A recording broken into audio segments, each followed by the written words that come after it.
एक बार की बात है, एक आलसी व्यक्ति एक बौद्ध भिक्षु से कहता है, मुनिवर मेरे पास बहुत आलसपन है, जिसकी वजह से मैं अपने जीवन में जो करना चाहता हूँ वह कर नहीं पाता हूँ, मुझे कुछ रास्ता दिखाएं।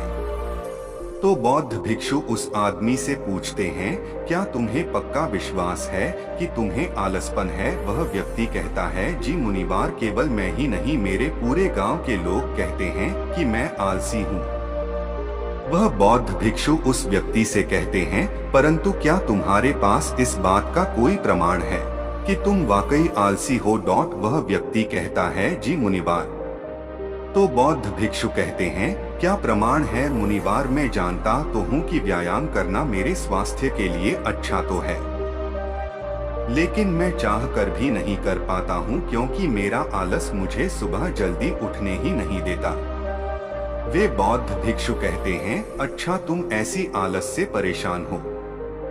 व्यक्ति कहता है, जी मुनिवार। बौद्ध भिक्षु कहते हैं, परंतु क्या तुम जानते हो कि आलस होता क्या है? वह व्यक्ति कहता है, मैं यह तो नहीं जानता कि आलस का अर्थ क्या है, परंतु यह जो भी है बहुत बुरा है।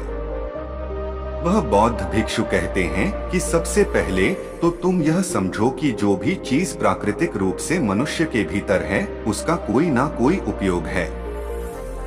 वह बुरी या अच्छी नहीं है। आलस एक भाव है, एक विचार है, जिसे जाने अनजाने में हम खुद ही पैदा करते हैं। वह व्यक्ति पूछता है, परंतु वो कैसे मुनिवर? वे बौद्ध भिक्षु कहते हैं, आलस्य पैदा होने के दो कारण हैं, पहला शारीरिक और दूसरा मानसिक। जब हम शरीर को कोई ऐसी भोजन देते हैं जिसके खुद के भीतर कोई जीवंतता नहीं है, तब हमारे शरीर के भीतर आलस्य पैदा होता है, क्योंकि यह शरीर ऊर्जा से चलता है और जिस तरह का ऊर्जा हम उसे देते हैं यह उसी तरह का बर्ताव करता है। शरीर के भीतर हमारे अंदर आलस्य का दूसरा कारण है गलत तरह से बैठना, गलत तरह से सोना और गलत तरह से चलना। हम इस बात पर कभी ध्यान नहीं देते कि हमारे बैठने, लेटने और सोने की स्थिति भी सही भी है या नहीं। अगर तुम तथागत बुद्ध को देखोगे तब तुम पाओगे कि जब वह बैठते हैं तो उनके रीढ़ की हड्डी बिल्कुल सीधी होती है। जब वो होते हैं उनके शरीर के किसी भी अंग में कोई दबाव नहीं होता और वे जब चलते हैं उनके दोनों कदमों के बीच एक ताल में नजर आता है। यह जरूरी नहीं है कि कोई बुद्ध को सुनकर ही समझे। अगर कोई समझना चाहता है तो सिर्फ उन्हें ध्यान से देखकर भी बहुत कुछ समझा जा सकता है। शारीरिक स्तर पर आलस्य का तीसरा कारण है सुबह जल्दी ना उठना।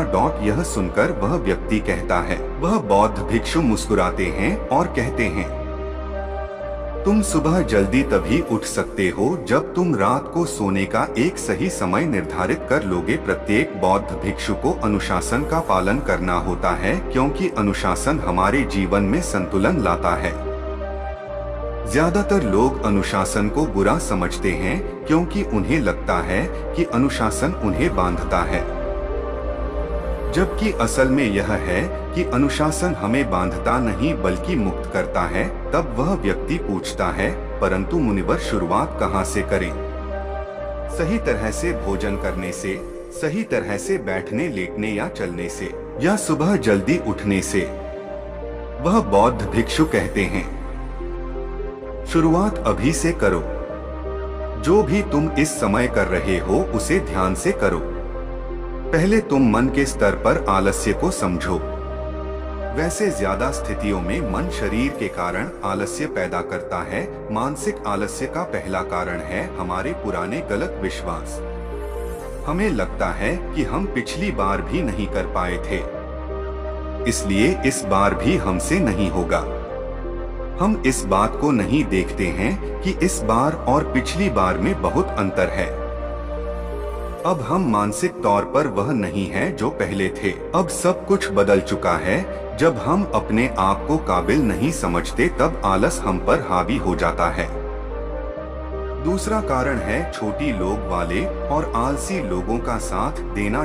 कभी कभी ऐसा होता है कि आलस्य हमारे भीतर नहीं होता, परंतु दूसरों लोगों से वह हमारे भीतर आ जाता है। ऐसा इसलिए होता है क्योंकि हम आलसी लोगों की संगति करते हैं। वह व्यक्ति कहता है कि जी मुनिवर, ये एकदम सत्य है, यह बात तो मैंने भी अनुभव की है। वह बौद्ध भिक्षु कहते हैं, तीसरा कारण है मन का स्पष्ट ना होना।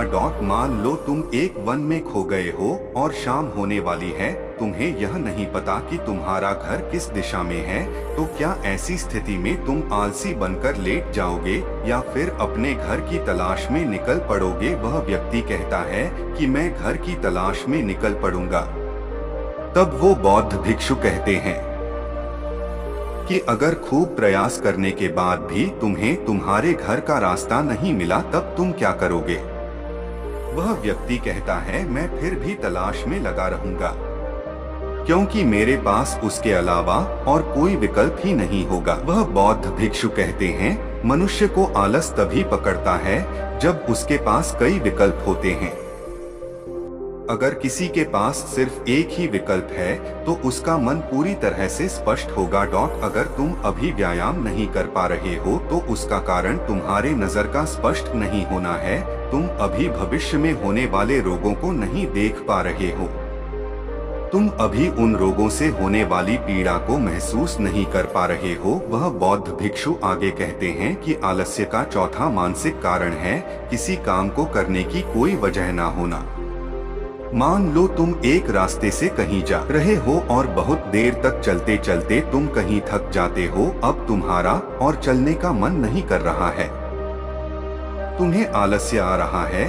तभी तुम वहां देखते हो कि एक शेर तुम्हारे पीछे चला आ रहा है। तो क्या ऐसी परिस्थिति में भी तुम अपने आलस्य को लेकर वहां रुके रहोगे? नहीं ना। तो इस बात को समझो, आलस्य तुम्हें उसी काम को करने से रोकता है जिसे करने की कोई बड़ी वजह ना हो। वह व्यक्ति करता है, धन्यवाद मुनिवर, अब मुझे आलस्य का सारा खेल समझ में आ गया।